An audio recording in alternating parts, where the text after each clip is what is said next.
Now, when blood is moving from here to here, we call that what?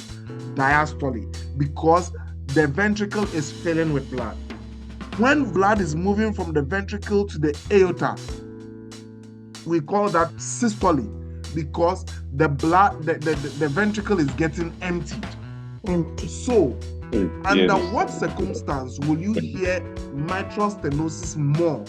Is it when the ventricle is filling or when the ventricle is getting emptied? When it is filling. When it is filling. And we said that filling means what? Diastolic.